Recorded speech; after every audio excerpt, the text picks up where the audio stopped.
Salut à tous et bienvenue sur la chaîne. Aujourd'hui, préparez-vous à vivre un épisode incroyablement intense d'ici tout commence, avec le résumé complet de l'épisode 1165, diffusé le mercredi 30 avril 2025 sur TF1. Dans cet épisode, l'urgence atteint son paroxysme, Vic, affaibli par la maladie, a disparu avec Doria dans une fuite insensée au cœur de la forêt. Tandis que ses proches, angoissés, remuent ciel et terre pour la retrouver, Vic s'effondre sous nos yeux, au bord de l'irréversible. Chaque seconde devient vitale. Chaque silence devient une alerte. Pendant ce temps, à l'Institut, les tensions explosent, Tessier et Inès forment un duo aussi inattendu que redoutable, Lionel tente un geste grandiose pour séduire Amy. Mais l'excès risque bien de tout gâcher. Et puis survient le choc absolu, Vic est retrouvé dans un état critique. Entre la vie et la mort. À l'hôpital, la douleur est insoutenable. Hortense, submergée par la colère et la peur, confronte Doria dans une scène d'une intensité déchirante. Ce que vous allez découvrir dans cet épisode, c'est bien plus qu'un drame. C'est un combat contre le temps, contre la manipulation, contre l'injustice, où l'amour, la trahison et l'instinct de survie s'affrontent sans merci. Installez-vous confortablement. Car ce résumé va vous entraîner au cœur de l'émotion brute d'ici tout commence.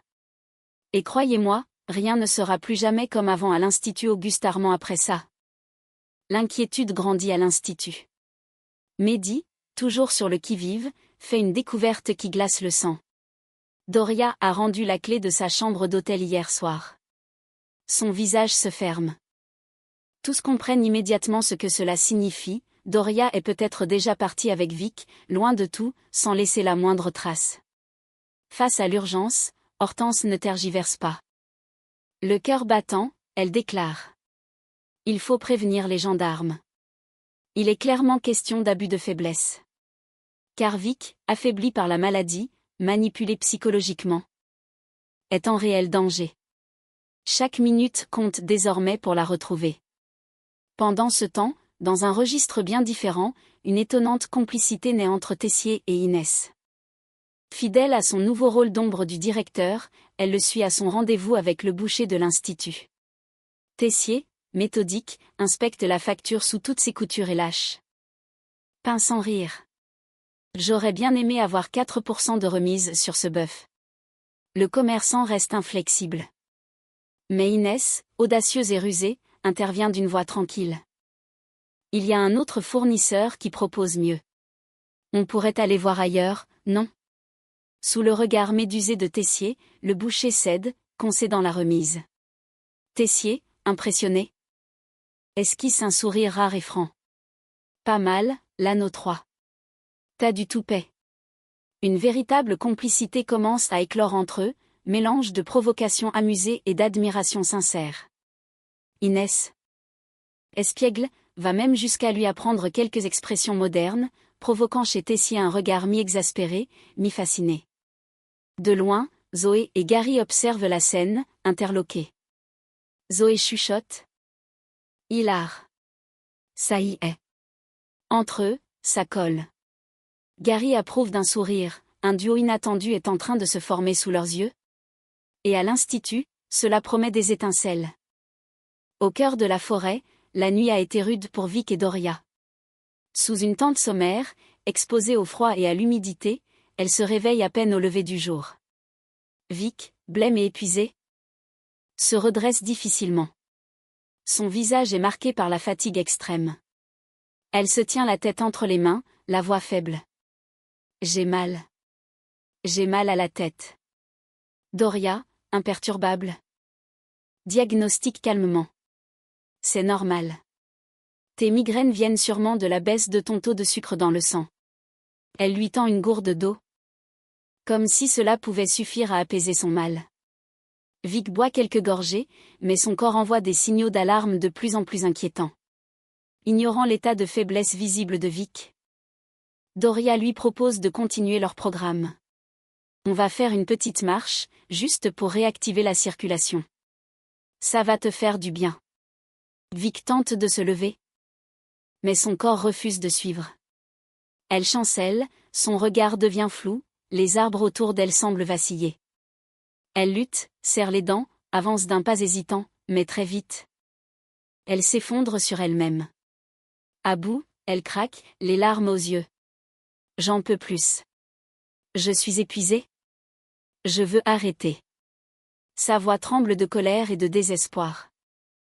Je veux rentrer chez moi. Maintenant.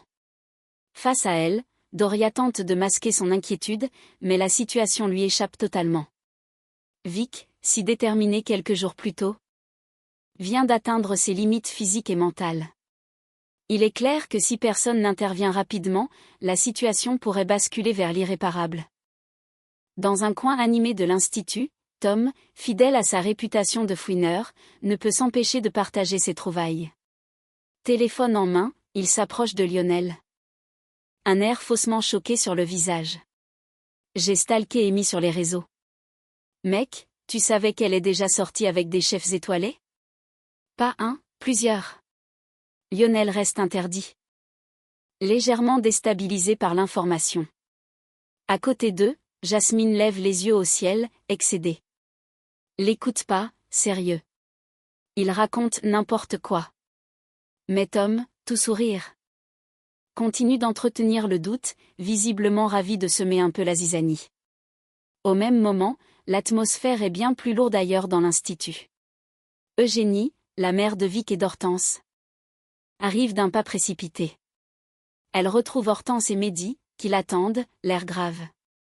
Dès qu'elle aperçoit leur visage fermé, Eugénie comprend que la situation est critique. Toujours aucune nouvelle de Vic, demande-t-elle, la voix tendue. Hortense secoue la tête, au bord des larmes. Mehdi reste silencieux, rongé par l'angoisse. La colère d'Eugénie explose alors. Brutale. Cette femme. Cette Doria. Comment a-t-elle pu l'embarquer dans un délire pareil? Son regard est empli de rage et d'impuissance. Car pour Eugénie, il n'est plus question de patience ni de prudence, sa fille est en danger. Et elle est prête à tout pour la retrouver, et pour en finir avec celle qu'elle considère désormais comme la responsable de ce cauchemar. Dans la cuisine de l'institut, Lionel s'active avec une concentration inhabituelle. Devant lui, des petites bouchées soigneusement dressées, dignes d'un vrai repas gastronomique miniature.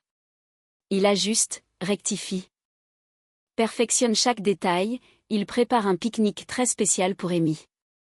En le voyant aussi appliqué, Jasmine esquisse un sourire attendri, mais ne peut s'empêcher de le taquiner. Laisse-moi deviner. Cet homme qui t'a mis tout ça dans la tête, non? Lionel s'arrête un instant, un peu gêné. Il baisse les yeux sur ses créations et avoue. Peut-être un peu. Ouais. J'ai peur de pas être à la hauteur. Jasmine, bienveillante, s'approche et lui donne un léger coup d'épaule amical. Tu n'as pas besoin d'en faire des tonnes, tu sais. Sois juste toi-même.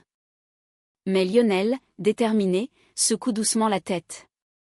J'essaie juste d'être la meilleure version de moi-même. Dans son regard, il n'y a pas seulement de la nervosité, mais surtout beaucoup de sincérité. Car au fond, plus qu'impressionner Amy, Lionel veut lui montrer à quel point il tient à elle, et qu'il est prêt à se dépasser pour mériter sa confiance. Sur la pelouse ensoleillée, Lionel déballe fièrement le pique-nique qu'il a préparé pour Amy. Devant elle, des bouchées délicates, travaillées avec soin. Comme tout droit sorti d'un grand restaurant étoilé. Amy, amusée mais légèrement surprise, observe la présentation raffinée. Avec un sourire en coin, elle taquine gentiment. Tu trouves pas que c'est un peu extravagant pour un pique-nique? Lionel, un peu embarrassé, rougit légèrement. Il rit nerveusement, conscient d'en avoir peut-être un peu trop fait pour l'impressionner. Pendant ce temps, à l'institut, l'ambiance est beaucoup plus tendue. Dans un couloir, Carla explose de colère contre Gaëtan, incapable de contenir sa rage et son inquiétude. Elle lui lance, les yeux remplis de reproches. S'il arrive quoi que ce soit à Vic, ce sera ta faute. Gaëtan encaisse la gifle verbale sans répondre, meurtri. Il sait qu'il a été aveuglé par Doria, qu'il n'a pas su protéger Vic quand il en était encore temps. Et même si les mots de Carla sont durs, au fond de lui, il ressent exactement la même chose, une culpabilité dévorante qu'aucune excuse ne pourra effacer. Perdue au milieu de la forêt, affaiblie par les jours de jeûne, Vic lutte pour rester consciente. Assise sur un rocher, elle entend soudain Doria parler tout bas, croyant être seule. Intriguée, elle tend l'oreille, Doria est en train d'enregistrer une note vocale. La voix de la naturopathe est déterminée, presque fébrile, comme si elle s'adressait à un auditeur invisible. Elle évoque le protocole, ses résultats, la nécessité de prouver son efficacité. Vic, l'esprit embrumé mais encore lucide, fixe Doria d'un regard méfiant. À qui vous devez prouver que ce protocole est viable, murmure-t-elle, la voix faible. Doria, surprise, tente de banaliser, mais Vic se redresse péniblement. Une lueur de défi dans les yeux. Je veux écouter vos notes vocales. Maintenant. Mais avant même que Doria ne puisse réagir, Vic vacille, son corps trahi par la fatigue extrême. Ses jambes lâchent brutalement. En un souffle, elle s'effondre au sol, inconsciente. La forêt autour d'elles est silencieuse, oppressante. Vic gît là, vulnérable, au milieu de nulle part. Loin de toute aide, et entre les mains d'une femme prête à tout pour justifier ses méthodes. Le temps est compté, chaque minute de plus dans cet état pourrait être fatale. Qui réussira à retrouver Vic à temps pour la sauver? Dans les jardins paisibles de l'Institut, Jasmine aperçoit Amy installée sur un banc, profitant d'un moment de calme. Souriant. Elle s'approche et engage la conversation d'un ton léger. Alors, ce pique-nique. C'était comment? Amy esquisse un sourire hésitant avant de répondre avec sincérité. C'était mignon. Vraiment. Mais, il en a fait trop. Elle détourne un peu les yeux, gênée. Ça m'a mise mal à l'aise. J'avais l'impression qu'il n'était pas lui-même. Trop de chichi, pas assez de naturel. Jasmine, compréhensive, s'assoit à côté d'elle et lui explique doucement. Lionel est impressionné par toi. C'est pour ça qu'il a agi comme ça. Il voulait juste te montrer à quel point tu comptes pour lui, même s'il s'y est un peu mal pris. Amy sourit, touchée malgré tout. Peut-être que derrière toute cette maladresse se cache justement ce qui rend Lionel si attachant. À l'Institut, l'angoisse monte d'heure en heure. Hortense, Mehdi et Enzo multiplient les démarches. Mais la gendarmerie reste inflexible. Elle est majeure. Sans éléments concrets de danger immédiat, on ne peut pas lancer d'avis de recherche. Explique l'agent, froidement. L'impuissance est insupportable. Chaque minute passée sans nouvelles de Vic semble un pas de plus vers l'irréparable. Soudain, le téléphone d'Hortense vibre. Tremblante, elle décroche. Au bout du fil, une voix grave et rapide. Mademoiselle Armand? Votre sœur est aux urgences. Elle est en décompensation métabolique aiguë. Son organisme est extrêmement affaibli. Le sol se dérobe sous les pieds d'Hortense. Vic est entre la vie et la mort. À l'hôpital, la tension est à son comble. Dans le couloir blafard des urgences, Hortense aperçoit Doria, assise. Tête basse. Une rage glaciale s'empare d'elle. Elle s'approche à grandes enjambées, sans retenir ses larmes ni sa colère, lui crache au visage. Tu as tué ma petite sœur. Dégage. Doria. Silencieuse, encaisse l'insulte sans répondre. Mais il est déjà trop tard pour se justifier.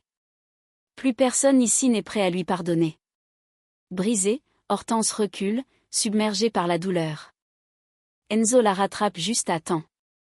Elle s'effondre en larmes dans ses bras, incapable de contenir l'ampleur de son chagrin. Autour d'eux, l'hôpital semble suspendu dans un silence oppressant. Car désormais, tout repose sur une question terrible, Vic va-t-elle survivre à l'enfer qu'on lui a fait traverser? Merci à tous d'avoir suivi ce résumé haletant de l'épisode 1165 d'Ici tout commence. Quelle montagne russe d'émotions!